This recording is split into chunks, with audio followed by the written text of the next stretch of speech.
En simultáneo con Tele 13 Radio, T13 en vivo, todas nuestras plataformas. A hoy con lo ya anunciado, el candidato por el distrito 9, se cambió de candidato de distrito, el diputado Guillermo Ramírez, presidente de la UDI. Guillermo, muchas gracias por la gentileza de estar acá. Muy buenas tardes, Iván. Buenas tardes y a toda la razón. Sí, con cambio de hora llegó más rápido. Es competitivo el distrito 9, ¿eh? Es competitivo. Es competitivo en la derecha, digo. O sea, hay estos candidatos, estaba contando, Erika Olivera, que va a la reelección, el presidente de Bópoli, Santa Cruz, Felipe Vidal.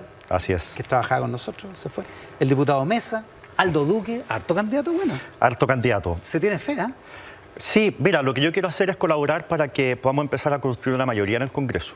Y de ese modo poder hacer los cambios que Chile necesita. En el Congreso, por supuesto. Y llegué con todo y llegué a ganar. Y esta es una campaña que yo considero muy entretenida. Son comunas muy entretenidas. Mira, la realidad del distrito 11, que es del barrio Alto de Santiago, con el distrito 9, que es un distrito enorme, tiene 8 comunas, Conchalí, Huechuraba, Renca, Independencia, Recoleta, Cerro Navia, Lo Prado y Quinta Normal. Es una realidad completamente distinta y la verdad es que ha sido un distrito muy de izquierda, ha sido un bastión de izquierda. Ahí no hay diputados ni del Partido Socialista, ni del ADC, ni del Partido Radical, ahí son 2 comunistas, son 2 frentes amplistas y la idea es que como ese es un distrito, el distrito de Daniel Jadwe, el distrito de Carol Cariola, de Janet Jara, es ir a arrebatarles ese bastión y que en vez de que sean ellos los que tienen más diputados, seamos nosotros los que tengamos más diputados. Porque con respeto a... ¿Ahí la proporción es 4-2? Ahí es 4-3. Ah, son 7 ya, 4-3. Sí, son 7. Y la idea es transformarlo en 3-4 o en 2-5. Mira, Iván, ya se puso ambicioso. Con todo respeto para los candidatos del Distrito 11, porque yo mismo lo fui 2 veces, normalmente la competencia en el Distrito 11 es quiénes van a ser los 5 diputados de lo que hoy día es oposición. Han salido las 2 veces con este sistema 5 diputados y la verdad es que eso debiera replicarse. Entonces es una batalla... Son votaciones parejas porque son con alta participación, digamos. Sí, son con alta participación. No es que vaya a cambiar mucho por el voto obligatorio. Son todos muy buenos candidatos los que lleva la lista de Chile Vamos, muy buenos candidatos y todos muy capaces. Pero es muy difícil en ese distrito quedar 6-0. Es muy difícil aumentar el número de parlamentarios para nuestro sector y conformar una mayoría. Y acá se puede aumentar. Y acá se puede. Y eso es lo que a mí me tiene más motivado, porque no solamente es un distrito donde podemos crecer como derecha nuestra representación, sino que además es un bastión hoy día de la izquierda especial en el país. Desde ahí han salido grandes figuras. Y déjame decirte una cosa que no he comentado hasta ahora, pero ya que me pones el tema, en los últimos, desde que escribí mi candidatura, yo empecé a mirar en mis redes sociales que empezó a subir mucho el ataque hacia mi persona. ¿Ya? Yo decía, qué raro, no he hecho esta vez por lo menos ninguna tontera. Y mi community manager, que tiene acceso a información por atrás, porque estas cosas tú sabes que son pagadas, el 25% de mis interacciones en las últimas 2 semanas son desde Venezuela. Particularmente desde Caracas. ¿Verdad? Sí, te lo puedo mostrar ahí porque ya aprendí cómo verlo. Lo que demuestra que lo que yo dije en un principio es cierto. ¿Por el IP desde donde vienen los mensajes? Sí, ¿eso? Exactamente. Entonces, eso ¿Qué significa eso? No sé, estoy tratando de digerir esto. Hay gente que me dice, ¿estáis asustado? Chuta, no se me había ocurrido asustarme. Bueno, en fin, pero la verdad es que me llama la atención porque yo cuando partí la campaña dije, nosotros vamos a ir a competir al Partido Comunista, vamos a tratar de quitarle escaño. Esta es una confrontación entre 2 miradas distintas de país. Y mencionaban el Jadwe precisamente. Sí, porque no hemos hablado de los candidatos del oficialismo, son hartos y bien competitivos también. Y me llama la atención que hayan aumentado tanto los ataques en redes sociales, particularmente, bueno, da lo mismo en Twitter, pero también en Instagram. Y en Instagram es donde me aparece que la mayor cantidad de interacciones en la última semana, el 25% de todas han sido de Venezuela. ¿Y qué significa eso? Que los bots, por poner la palabra de moda, no son... Yo no sé ¿privilegio o monopolio de la derecha? Ojalá que sean bots, porque si son trolls es más preocupante. Pues, en el seres fondo, humanos, digamos. Sí, pues, seres humanos detrás, tal cual. Entonces, bueno, pero de nuevo, esto a mí me llena de energía, porque esto que yo dije cuando decidí irme al Distrito 9 y de combatir a la izquierda en su feudo, terminó siendo exactamente lo que yo pensaba que iba a ser. Una batalla, si tú quieres, más bien ideológica que personal. Porque aquí no me están atacando los candidatos. Yo asumo que ninguno de los candidatos de izquierda al Distrito 9 tiene asiento en Caracas, sino que yo creo que es una cuestión que escala un poquito más hacia una perspectiva más ideológica. Ahora, dicho eso, ya que estamos en el tema de los votos, para que salgamos del asunto después, ¿qué opina de la polémica de esta semana y de la respuesta que da José Antonio Kast? ¿Le parece satisfactoria? A ver, nosotros denunciamos hace algún tiempo, tienen que haber sido unos 2 meses atrás quizás. Más o menos, sí. Lo de la campaña asquerosa. Lo que Evelyn Matei exactamente denunció. En su momento, la candidata y en el comando también había mucha indignación porque esto era muy repetido y con un tema muy sensible. Tú te acordarás que era el tema de que la candidata supuestamente tenía algún tipo de enfermedad mental, Alzheimer o demencia senil. Lo dijo así. Ella lo dijo en una entrevista en Tele13 Radio, ya que estamos. Y bueno, esto le da la razón de que efectivamente aquí lo que hace el reportaje es básicamente darle seguimiento a las cuentas, ver cómo interactúan entre sí y que están permanentemente atacando a Evelyn Matei. Con ese mensaje, digamos. Así es, a Evelyn Matei. Y bueno, nosotros ya tomamos la decisión de que no nos vamos a querellar y la razón es súper simple. La gente a esta altura está súper aburrida de que los políticos sigan peleando entre sí y además llevar esto a tribunales. A mí me parece una muy mala idea en periodo electoral.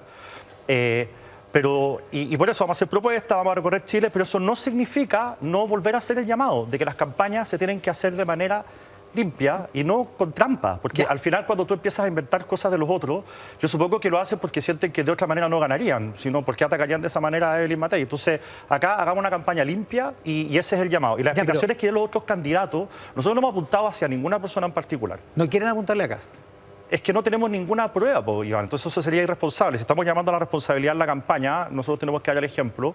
Esto es una campaña sucia, ahora, existe, perjudica a Evelyn Matei, pero ya empezar a poner nombre... Sugería, digamos. ¿Cómo? Es lo que el reportaje de Chilevisión sugería, que todas estas cuentas apoyaban a José Antonio Kast. Bueno, lo sugería porque son las mismas cuentas que atacan a Evelyn Matei, son cuentas que defienden a José Antonio Kast y promueven en el fondo sus videos y cosas. Pero si hay algún vínculo con el comando, eso es algo que yo no puedo afirmar. Sería súper irresponsable de mi parte. La Fiscalía, los tribunales verán si amerita o no una investigación. Nosotros no nos vamos a meter, no vamos a echar a andar esa investigación porque, sobre todo en periodo electoral, judicializar la política es una muy mala idea, porque en cierto forma puede ser una instrumentalización de la justicia. Así que nosotros tranquilos, vamos a seguir trabajando, pero en lo personal, ya que a los términos personales, a mí me alegró que un medio de comunicación importante hiciera un reportaje mostrando que lo que había dicho Evelyn Matei era cierto. O sea, esto ya salió de la mera denuncia de Evelyn Matei. Hoy día un medio de comunicación completamente independiente hace una investigación, confirma lo que nosotros dijimos y yo con eso me doy por pagado. Ya, dicho eso, volvamos a la campaña. Y se lo pregunto en su calidad de presidente de la UDI. Le preguntaron a Bárbara Figueroa el otro día en una nota en La Tercera y ella dice... Es obvio que Evelyn Matei va a apoyar a José Antonio Kast en segunda vuelta. Y le preguntaron a Evelyn Matei y dijo, no sé de dónde saca eso. Lo que se leyó una vez más como que la candidata se inhibe de manifestar un apoyo por adelantado si es que José Antonio Kast pasa a segunda vuelta. Lo que pasa, Iván, es que nosotros tenemos la convicción, y las encuestas las últimas 2 semanas empiezan a mostrar algo de eso, de que vamos a ser nosotros los que pasemos a segunda vuelta. Y que vamos a ser nosotros los que vamos a derrotar a la candidata oficialista en segunda vuelta, Janet Jara. Entonces, esa pregunta de si van a apoyar a José Antonio Kast es una pregunta incómoda en el sentido de que uno se pone en un escenario en el que hoy día nosotros francamente no estamos. Ahora, para que nadie se confunda, voy a hablar por la UDI. Nosotros siempre vamos a apoyar a quien esté enfrentando al Partido Comunista o quien esté enfrentando a el candidato o candidata del oficialismo. No nos vamos a perder ni un minuto, porque nosotros siempre tenemos que poner a Chile por delante y sea Kaiser, sea Kast, a mí esa alternativa en segunda vuelta son infinitamente mejores y vamos a trabajar con entusiasmo si es que la persona que está enfrente es Janet Jara. Pero yo quiero insistir, hoy día el comando y particularmente la candidata tenemos la convicción de que vamos a ser nosotros los que vamos a pasar a segunda vuelta y que por lo tanto la pregunta nos pone en un escenario en el que nosotros no estamos hoy día. Pero es una pregunta que se le viene a hacer. De hecho, usted mismo la contestó en este mismo programa hace, qué sé yo, un mes y medio. Y dije algo parecido a lo que estoy diciendo. ¿Qué es lo que la candidata no dice? ¿Es una contradicción con la candidata? No, porque la candidata no ha dicho que no se ha pronunciado. No pronunciarse no puede ser contradictorio. Si no te pronuncias, no has contradecido ni confirmado nada. Es que a veces los silencios son elocuentes, diputado. Sí, pero en derecho al menos yo soy abogado, el que calla nada dice. Yo entiendo que a veces el periodismo el que calla otorga. En derecho no es así. Bueno, pero esto es periodismo, desafortunadamente. Esto no se está viendo en tribunal. Está bien, acá hay una diferencia cultural. Hay una diferencia cultural. No, o sea, hay una diferencia en la realidad. Pues si la candidata no dice que... Y a mí me parece bien que no lo digas, sabiendo tú y los que nos están escuchando cuál es mi posición respecto a la segunda vuelta. Apoyarán a Kast en segunda vuelta si es que pasa Kast y la candidata rival es Jara. Pero después, en un gobierno de Kast, si es que gana la elección y gana la primera y la segunda vuelta, ¿usted sería en oposición a Kast? ¿No sería la primera vez que algo así pasa? A ver, yo creo que esa es una pregunta un poquito extemporánea. Yo creo que si pasa... Cuando Arturo Esquella, presidente del Partido Republicano, le preguntaron lo mismo, pero al revés. Si se incorporarían al gobierno de Elín Matei, y él dijo, es muy temprano para estar repartiéndose cargo, y dijo que le parecía mal gusto. Yo creo que él tiene razón. O sea, mi respuesta es la misma que la del presidente del Partido Republicano. Yo creo que esa es una conversación que hay que tener después y que está relacionado con los énfasis que va a tener el gobierno, las urgencias, en fin, y lo que opinan sus otros socios. Es una conversación pendiente, digamos. Es una conversación pendiente. Y también lo que digan, digamos, ¿no? Sí, porque además sus otros socios, el círculo más cercano, que es con los que hacen alianza a nivel parlamentario, que es el Partido Libertario y el Partido Social Cristiano, tienen en su programa cosas que para nosotros son totalmente inaceptables. O sea, ¿cómo qué? Eliminar el Banco Central. O sea, a mí me parece de verdad una locura. Entonces, ellos van a querer tener una conversación con Matei o Kast, dependiendo de quién gane la elección, y nosotros también, y bueno, tenemos que ponernos de acuerdo si vamos o no a eliminar el Banco Central. O sea, es básico, al final, ese tipo de cosas para llegar a... El económico de Kaiser dice que el Banco Central es el que crea la inflación. Es que por lo mismo, en el lado allá hay teorías económicas bien curiosas, irreales, falsas en verdad, y al final uno no puede apoyar a un gobierno que sostenga esas ideas, que diga, ¿saben qué? Esto lo vamos a incorporar en mi programa y va a ser parte de lo que yo quiero hacer, porque eso sería un desastre para Chile. Entonces, esa conversación está pendiente. Cuando Arturo Esquella dice, en la prensa de ayer, dice, lo que queremos es, en un eventual gobierno de José Antonio Kast, ir desde demócratas hasta libertarios. Eso es una cosa que está por verse si es que hay acuerdos y mínimos comunes entre todos esas... Porque es un arco no, yo no puedo hablar ni por libertario ni por demócrata. No, lógico, pero desde su punto de vista, para la UDI es... Mira, nosotros siempre hemos dicho, la UDI siempre ha sostenido de que aquí la unidad es el camino.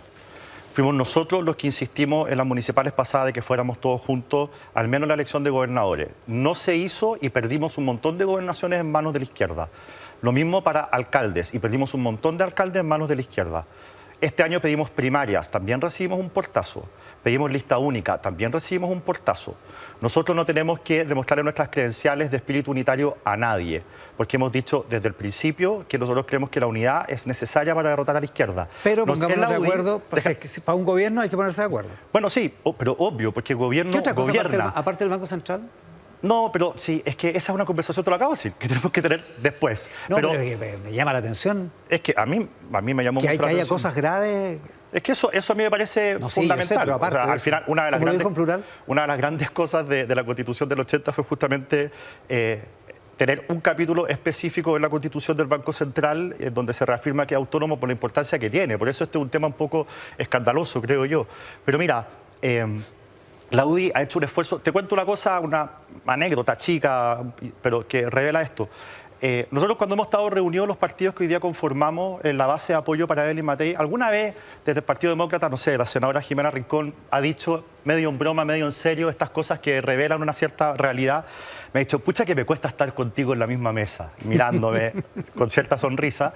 Y la verdad es que lo que ella dice es cierto y denota un esfuerzo que nosotros hemos hecho por tratar de generar una gran unidad del 62%. ¿Usted entiende que estuvo por el rechazo? Hay una cosa cultural a propósito de lógico, si hemos sido adversarios toda la vida y ellos estaban en la centro izquierda, pero yo hago el esfuerzo de sentarme con gente con la que siempre hemos sido adversarios porque valoro el hecho de que ellos estaban en un rebaño en el que los estaban pastoreando hacia el apruebo en la primera Constitución, que iba a dejar la escoba en el país, iba a destruir Chile, y ellos tuvieron la valentía de salirse de la comodidad y del calor que te da tu rebaño y quedar solos sin saber qué les iba a esperar y decir, no, sabes que yo no los puedo seguir hasta allá, yo estoy por el rechazo. Yo valoro eso, yo creo que gestos como eso son los que realmente lograron configurar esta gran mayoría del 62% y le propinamos a la izquierda la derrota más dolorosa que han tenido en su historia en Chile.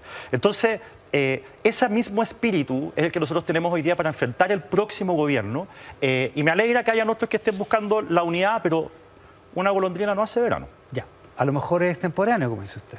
Pero resulta una pregunta válida lo siguiente. Usted estudió Derecho, como lo acaba de recordar, después estudió Políticas Públicas en Harvard, ha estado siempre en la Comisión de Hacienda. El tema de la economía es un tema que le es agradable, simpático y sobre el que tiene conocimiento. Me gusta.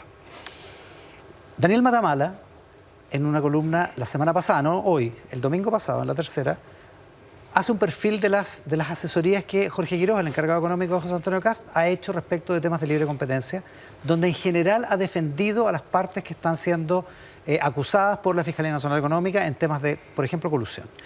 Y las opiniones de Quirós en esos informes son informes que él hace para sustentar la defensa de esas empresas.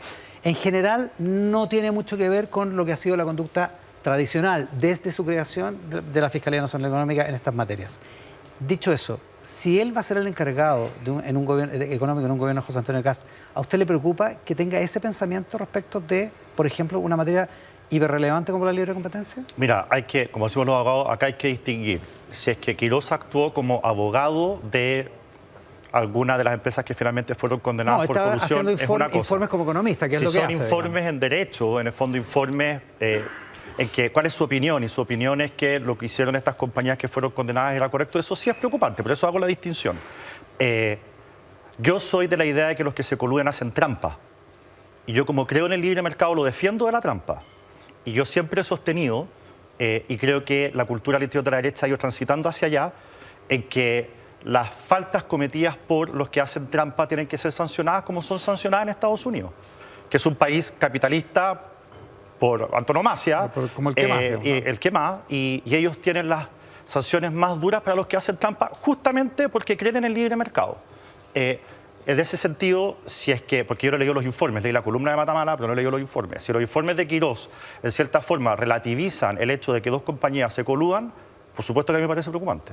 Pero estoy poniendo el si es que, porque no he leído esos informes. Porque no he leído los informes. De acuerdo. Ya, pero es un tema, sería como poner realmente... Sería un tema, por supuesto que sí. Sería una antivacuna a cargo de la salud, digamos. Bueno. Que en Estados Unidos pasó. Sí, que en Estados Unidos pasó, efectivamente. Entonces, yo en eso también me gustaría que nosotros tuviéramos una sola mirada respecto de cómo vamos a enfrentar estos problemas, porque además, cuando explotan estos casos, se pone en duda la institucionalidad, se hace daño a la cantidad gigante de empresarios grandes y chicos que hacen bien las cosas, y se pone en duda sobre el sistema que yo defiendo, que es el sistema libre mercado. Entonces, yo soy el primer interesado en que esas cosas no ocurran y que las sanciones sean duras. Ya. Dejemos de lado lo que a usted le parece extemporáneo, que son las diferencias con el comando de Kast y de Kaiser.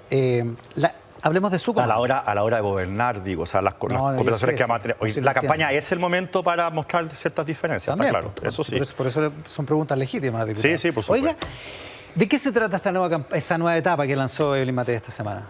¿Es como un relanzamiento, como el segundo o tercer relanzamiento? Digamos que las campañas tienen etapas. Ok. Ya entramos en una etapa. Vamos a ponerlo en esos términos. Pero tú lo decías en el bloque anterior, lo dijiste tú. Esta ha sido la campaña más larga de la historia. O una de las más largas. Ha sido muy larga. Ha tenido tiempo. Sí, entonces. Desde diciembre. Desde el 7 de diciembre. Hoy día 7 de septiembre. Sería ingenuo una perspectiva de estrategia de campaña. Hoy día cumple 10 meses. Hoy día cumple 10 meses. Desde el 7 de diciembre. Que abandonó, usted dice, la Municipalidad de Providencia. Sí.